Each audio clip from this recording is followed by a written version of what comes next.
A primeira Conferência Nacional de Política Indigenista, convocada pelo Decreto Presidencial de 24 de julho de 2014, foi estruturada em etapas locais, regionais e nacional, e teve como objetivos avaliar a ação indigenista do Estado brasileiro, reafirmar as garantias reconhecidas aos povos indígenas no país e propor diretrizes para a construção e consolidação da política nacional indigenista. Foram 2 anos e meio de organização, 142 etapas locais, 26 etapas regionais e aproximadamente 30 mil pessoas mobilizadas. Estiveram envolvidos na organização da conferência o Ministério da Justiça, a Fundação Nacional do Índio, a Comissão Nacional de Política Indigenista, CNPI, e a Faculdade Latino-Americana de Ciências Sociais. As etapas locais ocorreram nas aldeias e foram etapas livres, onde os próprios conferencistas decidiram a melhor forma de conduzir as discussões e eleger seus representantes. As etapas regionais discutiram propostas para a construção de diretrizes da política indigenista nacional e elaboraram ao todo 4.829 propostas para serem discutidas na etapa nacional. De 14 a 17 de dezembro de 2015, a etapa nacional encerrou em Brasília o processo de construção da primeira Conferência Nacional de Política Indigenista, com a participação de 2.200 pessoas, que se dividiram em grupos e discutiram as propostas elaboradas nas etapas regionais. Ao final, foram aprovadas 866 propostas. Entre elas, 216 foram consideradas urgentes, que necessitam de atenção imediata. No dia 18 de dezembro, como um marco da primeira Conferência Nacional de Política Indigenista, foi publicado o Decreto número 8.593, no qual foi criado, no âmbito do Ministério da Justiça, o Conselho Nacional de Política Indigenista, CNPI, órgão colegiado de caráter consultivo responsável pela elaboração, acompanhamento e implementação de políticas públicas voltadas aos povos indígenas.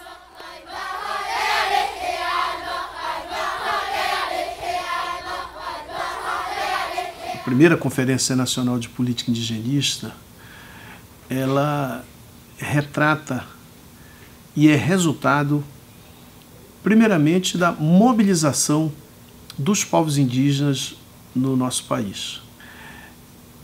Entendo que a conferência ela é resultado das grandes mobilizações e aí também destacar a sensibilidade do governo de trabalhar com uma proposta que é resultado de uma estratégia do movimento indígena de realizar a conferência. A Conferência Nacional dos Povos Indígenas, realizada em 2006, ela foi de fundamental importância para os povos indígenas avaliarem a política indigenista que estava sendo realizada naquele período. Mas ela foi uma conferência dos povos indígenas. A participação do governo ela foi muito pequena, né? Teve uma participação maior da FUNAI, mas os outros órgãos de governo eles foram apenas convidados para a etapa nacional. Diferente dessa, que desde o início foi definido que ela seria uma conferência de política indigenista, ou seja, os participantes seriam os povos indígenas, os órgãos de governo, tanto federal, estadual e municipal, e as organizações indigenistas. Então, assim, como um dos resultados mais concretos dessa conferência de 2006 foi a criação da Comissão Nacional de Política Indigenista. E essa Comissão Nacional de Política Indigenista, criada em 2006, ela teve uma de suas atribuições a organização da primeira Conferência Nacional de Política Indigenista. Então, essa discussão da construção, né, de todo o processo da conferência se consolidou dentro, né, das agendas da Comissão Nacional de Política Indigenista, da CNPI. Isso ainda no segundo semestre de 2013. Onde começou-se a pensar o tema, os objetivos dessa conferência. E aí, a partir daí, praticamente após um ano, né, em julho de 2014, que a presidente da República convocou a conferência. Mas teve todo esse processo de amadurecimento, né? Para que queremos a conferência, quais os seus objetivos, os temas, e a partir daí fomos pensando também junto com a Comissão Nacional de Política Indigenista, já com a criação também da Comissão Organizadora Nacional da Conferência, os eixos que trariam, né, toda a discussão dos temas que permeiam a política indigenista. Olha, foi um grande desafio para a Flaxo, para a Faculdade Latino-Americana de Ciências Sociais, estar à frente desse processo de articulação, mobilização, desenvolvimento de uma metodologia que fosse capaz de atender a expectativa dos povos indígenas no que diz respeito a uma metodologia, né, que dialogasse com o princípio da participação social. Então, a nossa expectativa é extremamente positiva em relação àquilo que nós nos propomos a fazer, né? Estar perto dos povos indígenas, participando ativamente das etapas regionais, das etapas locais, auxiliando a FUNAI, o Ministério da Justiça, apoiando esses órgãos na condução desse processo, que foi um desafio, como eu coloquei, mobilizar os povos indígenas do Brasil inteiro nesse processo que culminou com a primeira Conferência Nacional de Política Indigenista.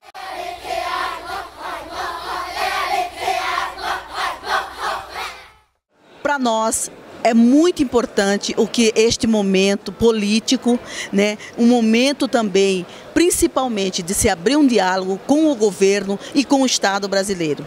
A primeira Conferência Nacional de Política Indigenista é o porta-voz de todas as vozes pós-constituinte para que possamos, de fato, consolidar os nossos direitos conquistados na Constituição Federal. Por isso, eu considero que esta conferência ela vai poder trazer subsídios importantes, não só para o governo, mas para o próprio Estado brasileiro, na criação de políticas específicas para os povos indígenas do país.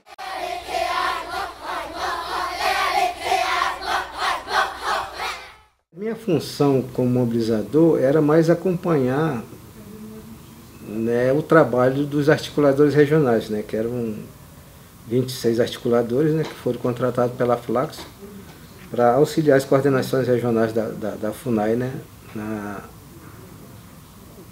para a articulação das comunidades, das lideranças indígenas para a realização das etapas locais, né, que as etapas locais que foi o momento das lideranças, né, indígenas discutir, né, qual realmente, sem influência, qual realmente o papel do Estado e que tipo de atuação essas comunidades queriam que o Estado pudesse estar levando para elas, né? Okay. Como essa foi a primeira Conferência Nacional de Política Indigenista, a Comissão Organizadora Nacional sempre, né, insistiu que as etapas locais elas deveriam ter um formato diferente, um formato que fosse realizado dentro, né, das aldeias, nas terras indígenas, mais próximo possível dos povos indígenas, e que fosse um formato mais livre também, né, que os povos indígenas pudessem se organizar e discutir temas da política indigenista que os afetam diretamente, mais específico de cada região. Então, a Comissão Organizadora Nacional, ela assumiu toda a coordenação da conferência, né, do processo da conferência, mas sempre ouvindo as orientações que foram passadas pela Comissão Nacional de Política Indigenista.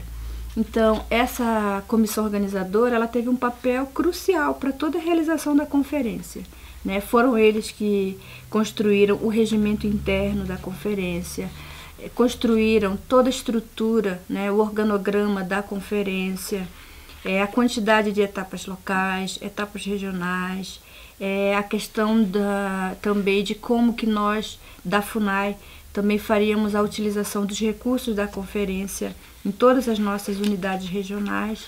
E também da comissão saiu também a proposta da criação das comissões organizadoras regionais, né? Então, ela passou todas as diretrizes para as regionais fazerem as etapas locais, as etapas regionais e depois também apoiarem conjuntamente, né, tanto a Comissão Nacional como as comissões regionais, a realização da etapa nacional aqui em Brasília. Então, nós realizamos mais de 140 etapas locais, nas diferentes regiões do Brasil. Algumas foram feitas em terras indígenas, outras foram feitas em cidade, já que as terras indígenas não tinham condições, espaços para realizar aquelas atividades, então os indígenas optaram por fazer na cidade mesmo. E a nossa equipe, da FUNAI, tanto os que trabalham nas coordenações técnicas locais, CTLs, como aqueles que trabalham nas coordenações regionais, tiveram um papel fundamental para o sucesso da realização das etapas locais.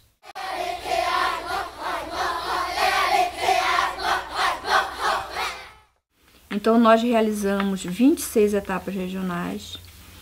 Essas 26 etapas também foram realizadas em diferentes regiões do Brasil. A região norte teve mais etapas regionais que outras regiões, considerando a diversidade e a quantidade da população indígena.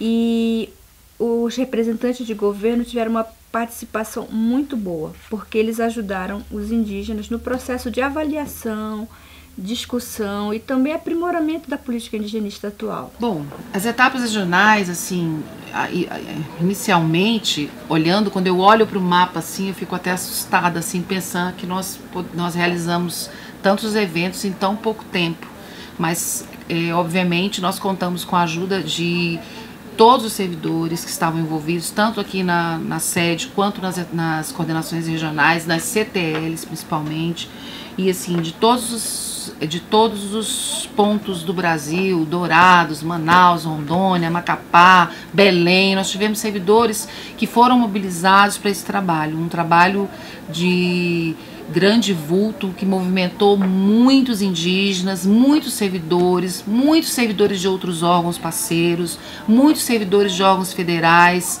muitos servidores de muitas organizações indígenas. Então foi um trabalho muito importante e que eu acho que assim nós marcamos a história com esse trabalho, porque eu acho que a FUNAI, tenho certeza, a FUNAI não realizou até hoje um evento desse tamanho.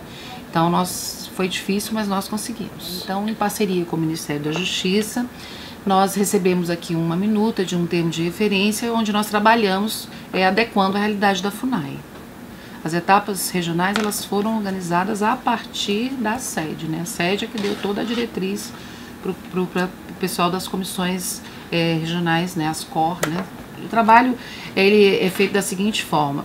Para fazer um evento desse tamanho, a maioria dos eventos eles tinham em média entre 400, 300 indígenas, então é um quantitativo grande. A gente precisa de equipe para isso, de equipe para receptivo em aeroporto, em rodoviária, de equipe para receptivo em hotel, para fazer check-in em hotel. Nós tivemos servidores responsáveis por todos os serviços que foram necessários durante as etapas regionais. Tivemos servidores responsáveis pelo receptivo no aeroporto, tivemos servidores responsáveis pela alimentação, pelo transporte, pela logística. Nós tivemos servidores que cuidaram de todo o evento enquanto ele estava acontecendo, entendeu? Então, servidores que cuidaram da parte do índio tinham algum problema, ou um servidor ou algum participante de saúde, ele era atendido e levado até o local devido.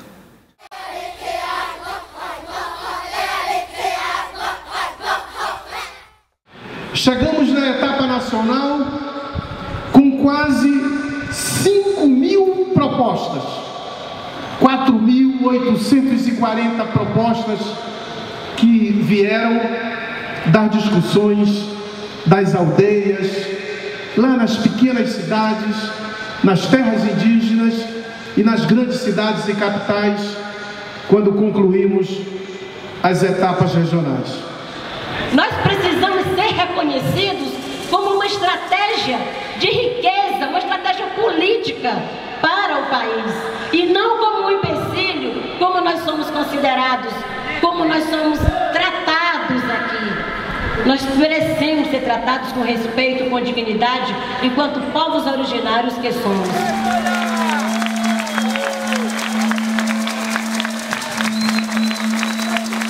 A nossa absoluta convicção é que dessa conferência sairá todo um caminho futuro para o avanço dos direitos dos povos indígenas dentro dos marcos daquilo que estabelece a Constituição Federal de 1988.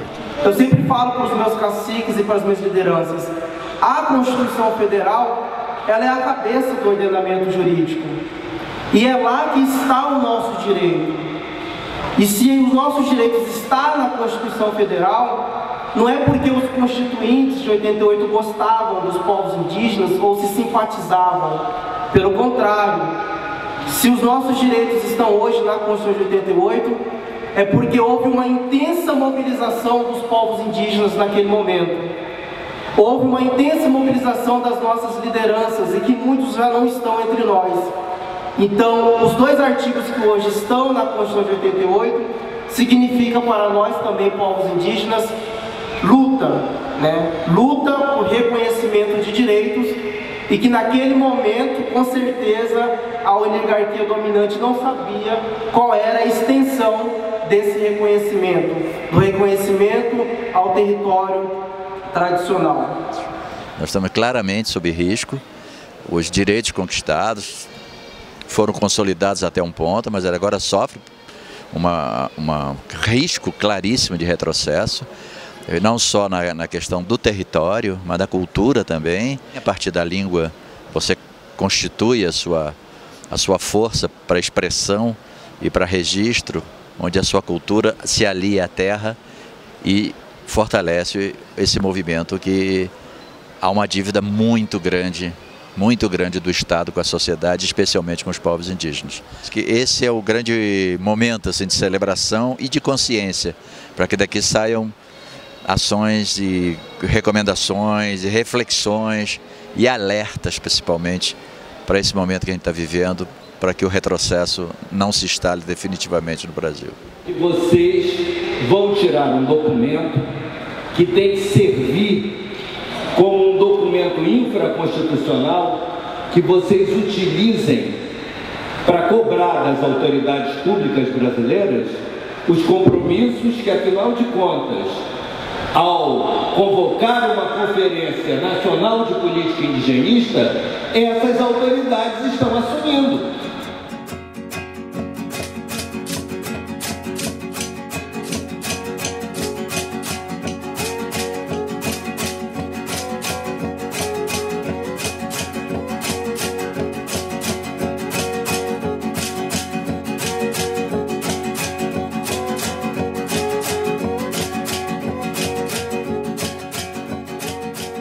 Agora de manhã são os trabalhos de grupos. Vai ser os eixos temáticos. E aí nós temos 6 eixos. Então nós temos vários atores da estrutura da União que têm uma competência na regularização dos nossos territórios. Para a gente, inclusive, perder um pouco de vista de que só seria a FUNAI como uma instituição que tem competência no processo de demarcação de terras indígenas, e não é. Nós temos vários instrumentos, nós temos vários segmentos da União Federal que têm atribuições específicas no processo de demarcação. Mas eu acho importante ressaltar que a Convenção 69 ela é muito pouco aplicada pelo Poder Judiciário. A gente tem que insistir que ela seja observada. Há juízes que preferem aplicar o Estatuto do Índio, a tutela, a reafirmar a tutela, do que ir para uma convenção internacional e que é lei, como o Luiz falou, que foi internalizada pelo Decreto 5051. Então, na escala do nosso ordenamento jurídico, a gente tem a Constituição lá no alto, a gente tem as leis, e no meio a gente tem a Constituição, por um entendimento, a Convenção, por um entendimento do STF. Então, ela é mais forte que as leis. Ela é supralegal e ela é infraconstitucional. E nós estamos aqui, nesse momento, na discussão do eixo 3, que é o eixo que trata do desenvolvimento sustentável de terra e povos indígenas. É o eixo que vai discutir a forma como se dá o desenvolvimento sustentável, a contribuição dos povos indígenas para o desenvolvimento sustentável, o respeito à natureza, o respeito à diversidade, étnica, cultural, como os povos indígenas secularmente têm contribuído com esse debate de um desenvolvimento que não agrida a natureza, que respeite a natureza nas suas mais variadas formas, a questão do solo, das águas, do ar, né, o seu ecossistema como um todo, ou seja, a grande contribuição que os povos indígenas têm dado. E daqui para frente, quais são os desafios que temos pela frente? O eixo 4 se refere aos direitos individuais e coletivos dos povos indígenas. É um eixo muito importante porque ele nos traz uma discussão fundamental que nós tivemos a partir da Constituição Federal. É uma discussão, mas ao mesmo tempo é um direito que conquistamos na Constituição Federal de 1988. Diz respeito, né, aos nossos direitos individuais, mas principalmente aos coletivos. Temos direito coletivos, é um conjunto de regras, um conjunto de ações, um conjunto de políticas que nos remete a um direito de termos, por exemplo, nas áreas de educação, na área de saúde, na área de desenvolvimento, de sustentabilidade, em todas as áreas de políticas sociais, né, compatíveis com a nossa demanda e a nossa realidade, garantidos no poder executivo e legislativo deste país. Eu acho que é característica muito comum desse tema cultura ser desvalorizado desses debates. O que eu acho que mostra um enorme equívoco e um erro mesmo na análise das discussões temáticas com relação aos direitos indígenas, né? Nós sabemos que sem as nossas culturas, sem as nossas tradições, praticamente não somos índios, parentes. Até território sem nossa cultura não tem sentido. Então, quer dizer, acho que a cultura deveria vir, inclusive, em primeiro lugar, porque é a nossa alma, é o nosso espírito, é aquilo que nos sustenta, é aquilo que nos dá vida, é aquilo que nos alimenta.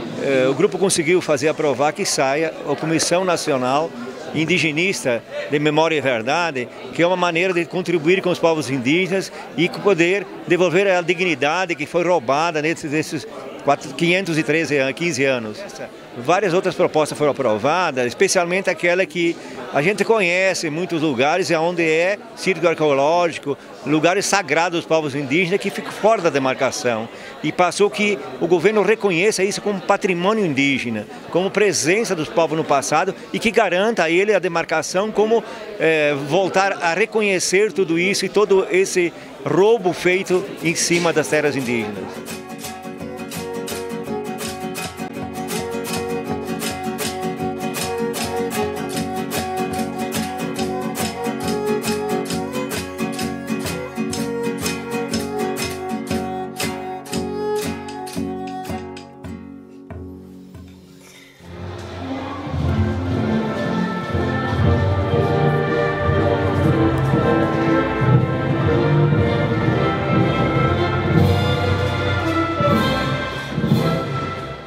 E hoje todos nós brasileiros, inclusive a senhora Presidenta da República, tem sido refém de um congresso, de uma Câmara, onde a gente percebe que os interesses públicos pouco importam. Lá está o interesse capital, o interesse de quem tem mais poder, o interesse de quem tem desmoralizado o nosso país, que tem desmoralizado o Executivo, que tem tentado desmoralizar o Judiciário. E nós sabemos que os poderes do nosso país são independentes, mas porém entre si sempre harmônicos. E ultimamente o que a nação brasileira e nós indígenas temos visto tem nos deixado envergonhados. Infelizmente nós indígenas ainda somos os reféns desses desmandos e dessas vontades dos deputados que lá estão, que representam o agronegócio, que representam os garimpeiros, os madeireiros, dos que representam os grandes fazendeiros. Primeiro eu queria dizer que participar dessa primeira Conferência Nacional de Política Indígena é uma grande honra, mas é sobretudo um marco histórico, porque nós, a partir dessa primeira conferência, construímos uma sistemática de diálogo, reivindicações, propostas e ações. É um momento histórico, quase 2.000 delegados e delegadas estão discutindo o que já foi feito, o que é necessário fazer e o que não deve ser feito para que a Constituição de 1988, acerca das políticas indigenistas, sejam cumpridas na sua integralidade. Olha, essa conferência indígena é muito importante. Primeiro, para atualizar a posição dos povos indígenas. Uma conferência dessa fortalece muito o protagonismo das lideranças indígenas. É importante essa articulação geral que os povos indígenas vão fazer aqui na conferência, a expressão das suas demandas, das suas críticas, das suas necessidades, da avaliação que os povos indígenas fazem, da crítica à lentidão com que a demarcação de terra está sendo feita, já é uma expressão da conferência. A negação da PEC 215 é outro aspecto importante. E certamente levantarão outros aspectos, como por exemplo o fato do agronegócio, dos fazendeiros, madeireiros, traficantes molestarem frequentemente as aldeias indígenas, portanto a necessidade de uma ação mais efetiva do Estado brasileiro no sentido de proteger os povos indígenas. Então acho isso importante. Os povos indígenas não podem cair na invisibilidade. De alguma maneira o Brasil está repactuando tudo. E se os direitos dos povos indígenas não estiverem presentes nesse momento, eles podem ser esquecidos e a gente pode ter retrocesso nessa área. Então é muito importante essa atualização do processo das lutas indígenas. Acho que os povos indígenas têm que se fazer presente nas cidades, têm que se fazer presente no processo político.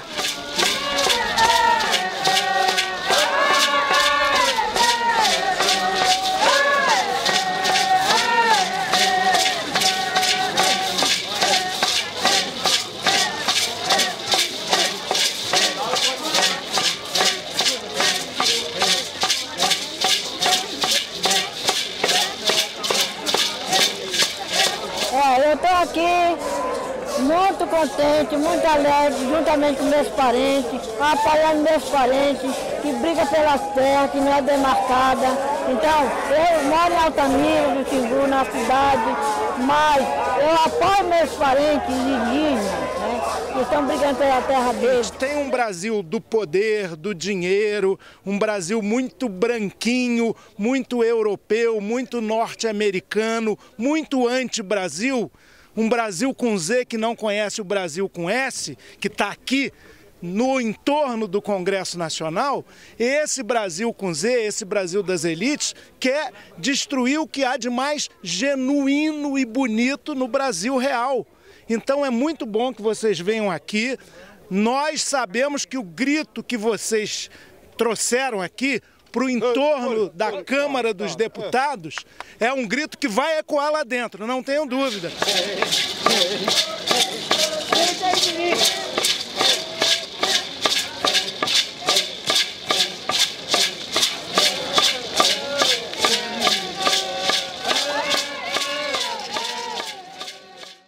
E hoje a situação no Mato Grosso do Sul, principalmente a região da fronteira até Dourados, tem uma dificuldade muito grande por motivo da violência. Lá está tendo a milícia, né, que ataca a comunidade indígena nas ocupações, e também a própria polícia faz a cobertura dos fazendeiros. Então isso para nós é bastante conflituoso e triste, que o Estado, a vez de cuidar das pessoas, é a própria polícia mesmo que faz as maldades, e isso fica muito triste para nós. O governo tem a ver com a nossa demarcação das terras. O governo ponhou a gente de cara a cara com o fazendeiro. Né? O governo federal negociou uma terra que não era dele. O governo federal negociou uma terra que era meu. Né? Isso não pode. O governo tem que ver com a nossa situação. Ele tem que demarcar nossas terras. E hoje se trata assim, que é um líder, se reúne o povo dele para ir retomar novamente as suas terras originárias, fale que a gente é terrorista, formação de quadrilha e a liderança vai preso.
Nós estamos encerrando uma conferência que vai para a história dos povos indígenas do Brasil.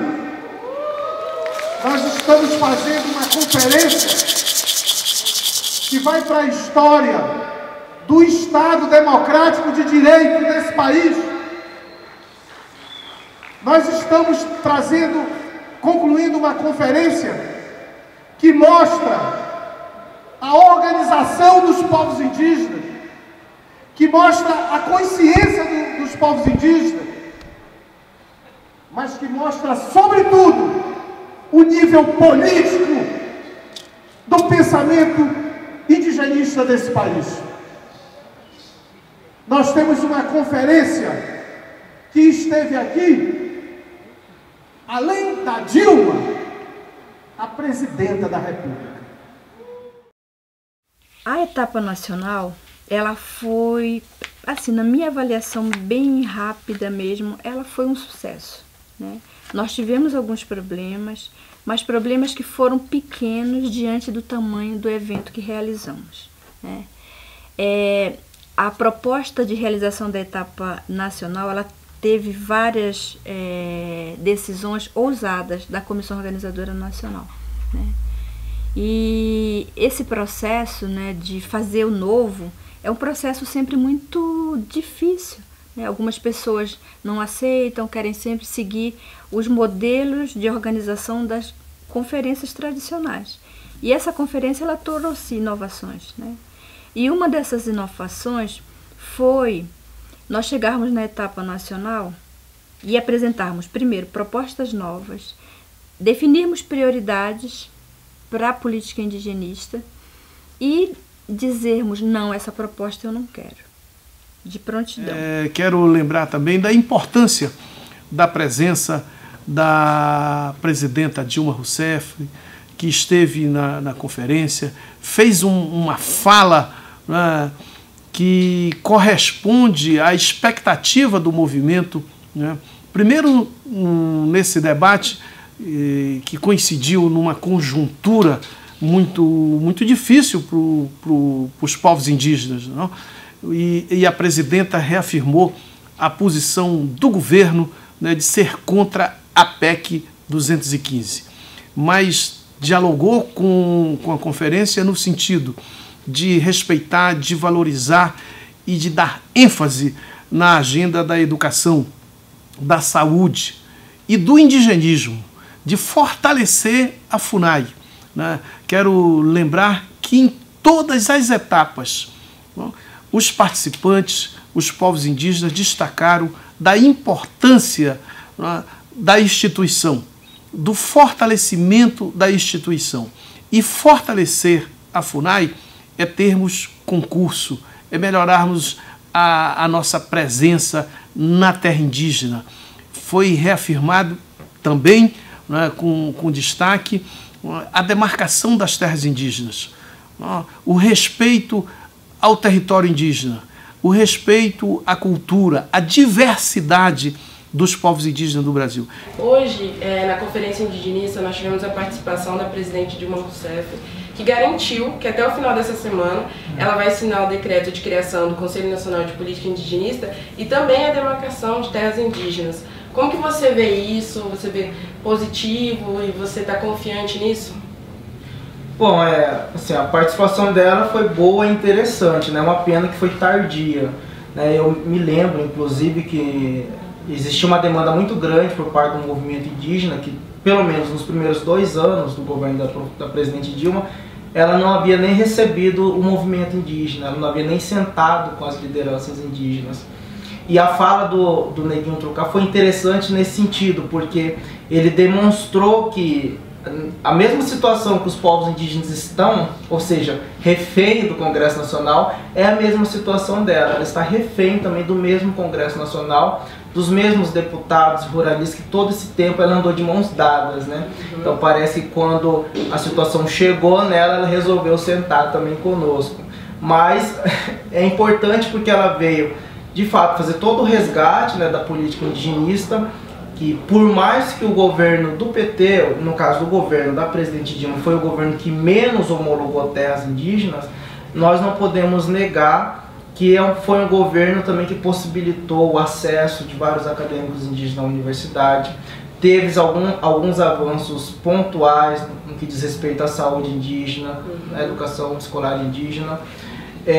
Isso é inegável, temos que reconhecer, sim.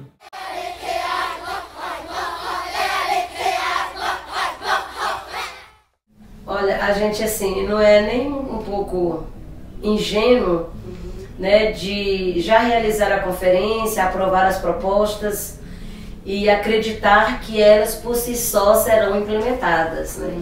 Então há todo um trabalho e uma preocupação tanto do movimento indígena, né, quanto da FUNAI, da gente garantir um espaço pós-conferência, para que a gente possa fazer o acompanhamento e o monitoramento para a implementação das propostas aqui aprovadas. 2016 nós vamos instalar o Conselho Nacional de Política Indigenista. É resultado da mobilização do movimento indígena no nosso país. Então nós vamos ter, a partir de 2016, este novo fórum, um novo momento para a história do indigenismo. O Conselho, que será um conselho paritário e ampliado do que era a Comissão Nacional de Política Indigenista, porque vamos ter a presença do Ministério da Cultura, do Ministério dos Esportes, do novo Ministério das Mulheres, Direitos Humanos e Cidadania. Então nós vamos ter um novo momento, uma nova realidade. E eu acredito muito nos debates neste novo momento do indigenismo com o Conselho. O Conselho vai ser um novo caminho para nós trilharmos e consolidarmos políticas públicas e travarmos um bom debate. Então o Conselho, ele é resultado da conferência, é resultado de sonhos e da grande mobilização dos povos indígenas do nosso país. O Conselho Nacional de Política Indigenista, ele continuou tendo a mesma estrutura da CNPI, né? Então tem representantes indígenas, indigenistas e representantes de governo. No entanto, aumentou a quantidade de representantes, tanto titulares como suplentes. Um dos pontos positivos também para a gente foi foi conhecer a realidade, né? Conhecer a realidade de cada estado onde nós passamos, né? E a partir desse olhar, por exemplo, como mobilizador, nós podemos identificar onde o movimento indígena realmente poderia estar ganhando, né, com essa conferência, e onde ele não iria, né, vamos dizer assim, crescer por causa das brigas internas, porque, né, as coisas estavam muito desorganizadas, né? E também deu a chance para o movimento indígena pensar a sua atuação de formas mais conjuntas em todo o Estado, né? Então isso foi positivo como mobilizador, né? Principalmente vindo da COIAB, né? São 9 estados a qual ela trabalha, né? Então acho que também a própria FUNAI nessa conferência ela deu para visualizar quais são os problemas administrativos que ela tem que resolver, né? Se ela quer coordenar realmente a política, ou se ela está preparada para coordenar a política do Estado para com os povos indígenas, né? Então também isso foi bastante interessante, porque isso deu esse, vamos dizer, esse mapeamento para a FUNAI repensar o jeito dela atuar nas comunidades indígenas e atuar junto à ICR, né? Bom, com relação às 800 propostas aprovadas e às 216 urgentes, cabe um desafio enorme para o movimento indígena, né? Dele pegar essas propostas e começar a trabalhar com o Estado.